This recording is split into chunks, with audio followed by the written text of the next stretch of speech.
Check cashing. So in this video, I'm going to take you through how we do a transaction where we receive a check and we give cash out in return. So before we actually get started in our invoice module, I just want to take you into our currencies module. So clicking on the currencies icon and going down to our home currency, so that's US dollars for this example, select the US dollars and then up on your toolbar, click on Edit. Once you're in here, you've got three tabs across the middle. We want to go to the tab that's titled View Options. On this tab, you'll notice down on the right side some check marks. You want to make sure that you have the Accept Check box ticked off. This is for do you have a checking account in this currency. Once we click on Save, what that will do is create the checking account for this currency. So I can show you that. So let's go out of the currencies module and we go into our subledger module. I'm going to click on All button. And scrolling down under our US, you'll see that we have checks received US dollars.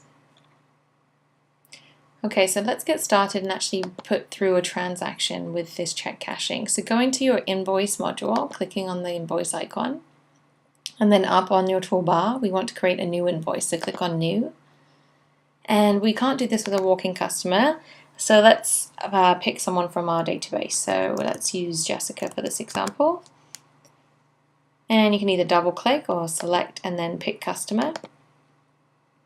And we are receiving from Jessica a check. So then we need to, from the drop down, select check. We can leave the bank empty for now, and then we'll put in the amount. So let's put in the amount of $3,500 US dollars. I'm going to tab down. Now typically you would want to charge some commission, percentage commission on doing a check cashing. So we'll put in 2%, and then sometimes you would actually charge a fee for this as well. So for this example, we'll put in a $3 fee as well. So you'll see just off to the right of that, it will calculate the 2% as $70, and then the total is $73 for all your commissions and your fees. So what we need to do next is go over to the Add Row button. Once clicking on here, this is the fields where we need to enter in the information from the actual check. So we can put in the check number, which is very important, so you can always trace this again. The date of the check, we'll leave it as today's date, but you can play around with the date over here. We can add plus some days to the date, and also bring up the actual calendar as well and select the date. And the type of check, once we click in this field, we get a drop down. So I'm going to pick company for this type of check, and OK. The amount gets pulled through from what we put on the actual invoice. And then the pay to, or the beneficiary, will automatically populate with your company name. It might not necessarily be made out to your company name though, so you can actually change this field. We can type in who it's actually going to, so it could be going to Jessica's dad or someone else. Or we can use this button right here, Stamp Customer Name. What that does is pulls Jessica's exact name, how it's spelled and laid out in her profile. So it's just a quick, simple, easy button to just click on.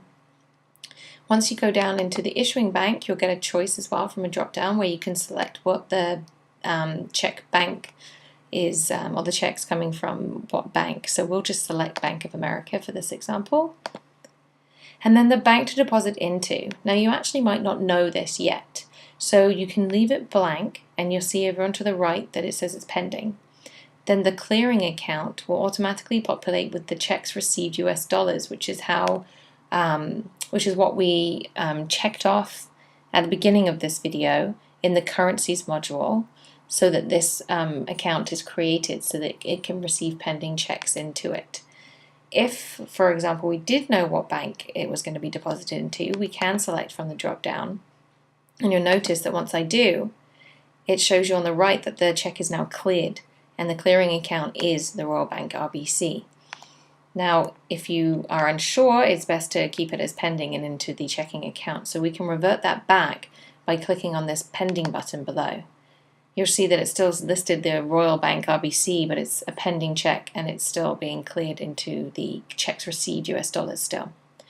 If, for example, you have a couple of different accounts created for it, say we have a 01, we have a 02, this is where you can put that sub account in there.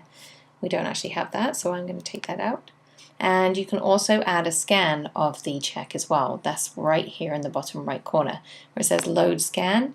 We can actually put that in right here if you've done that scan already of the check. I'm not going to do that for this example, but just showing you that that's where you can do that if you need to. And then in the bottom right corner, we just click on save. You'll notice that we have just a little warning for us, just saying that the check is not paid to the order of your company name, just making sure that you're aware that the pay to or the beneficiary is not your company and it's what we actually put in, which was Jessica Marie Alba, which we know that that's correct, so we can ignore and continue. And now we see that that line item has come through. It's come to our checks received US dollars account. It's $3,500 US dollars. It's got our $73 fee. So now we're actually due from Jessica $3,427. We can simply do that by adding a row again. So just clicking on add row, and it will finish off that transaction for you and make sure that it's even out at the bottom. We've got our check mark, and so we can click on save. And we're just going to close that now. And what I want to show you is how we can now clear that check. So you'll need to go over to your checks module. So clicking on the icon. And once you're in here, we need to find all the pending checks. So across the bottom of this module, you'll see the pending button. So you just need to click here.